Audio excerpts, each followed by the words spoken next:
Yar! I welcome ye back to another episode of Liam's Hobby Room. I be Liam. This be my hobby room. This is my little pirate hook.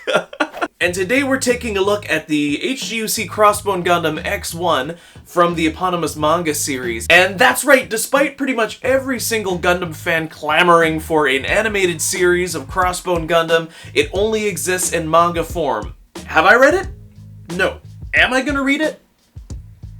Probably not. Thus, it probably shouldn't surprise you that I don't really get it.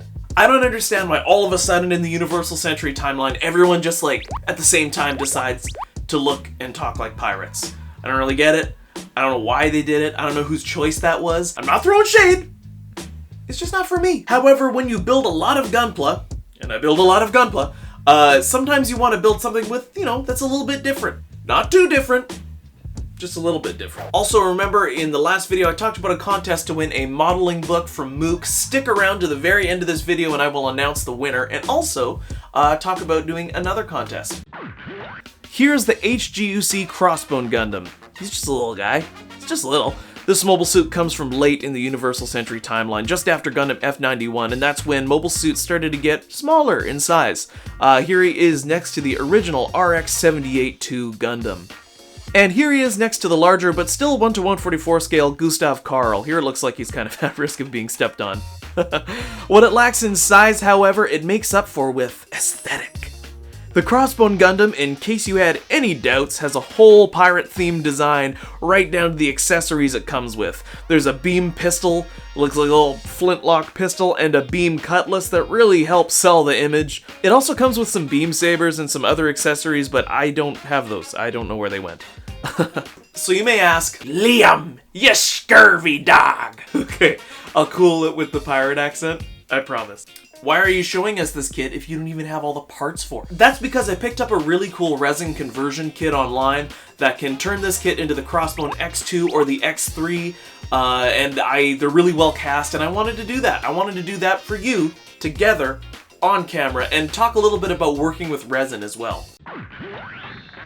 Now, working with resin kits can be kind of intimidating when you start out, but don't worry though, because your friendly neighborhood Liam will break it down for you. Resin parts can be printed, but are more often than not, at least as far as resin Gundam kits go, they're cast. That means they're made from a mold. The cast will only ever be as good as the mold, so there'll be some touch-up work for you to do when you get your resin parts. But before that, you're going to want to wash your resin parts in warm water and dish detergent. Some people have ultrasonic cleaners for this and specific resin cleaning chemicals. I doubt they're very expensive online, but I just do it the old-fashioned way. I've never had a problem, so I don't see any reason why you should either. Some of the parts may be warped, have excess flash on them, and a little nub that will designate where it was once connected to the mold. They'll typically have holes, cracks, divots, and other imperfections, and that's totally normal. Just like plastic, all of those things are easy to fix with the right tools. You're going to need some Tamiya Basic Type Putty, which is a lacquer-based modeling putty I've talked about a lot on this channel. If you're a Gunpla modeler and you don't have this stuff, go and get some now, which you can do at bchobbies.com down in the description below, and it will save you a lot of headache. Unless you're sniffing it, then it will give you a headache, so make sure to use some ventilation when you're applying this stuff.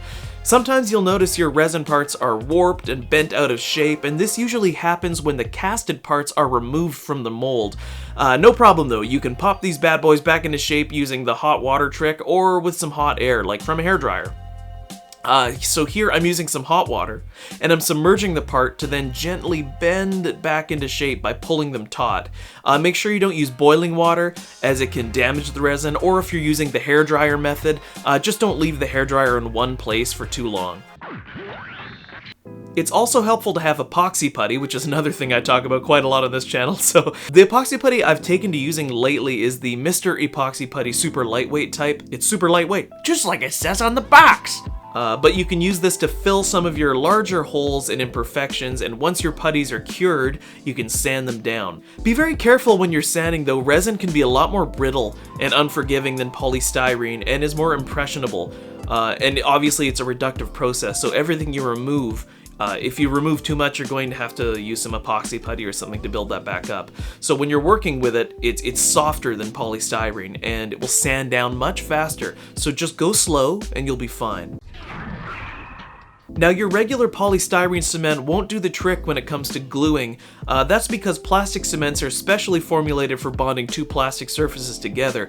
Instead, there are a few ways to affix resin parts to plastic and other resin.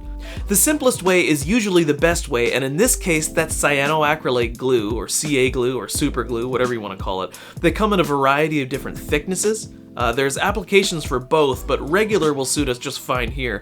Less is more with this stuff. You can also get an accelerator that sprays in a mist to instantly cure this glue. Just keep it off your hands because it cures with heat, and it heats up quite a bit, and it can hurt quite a bit, so just be wary of that.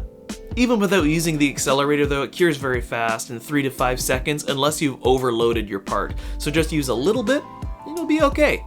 The other common method, especially where balance or structural integrity is concerned, is the use of pins or rods to kind of keep things in place.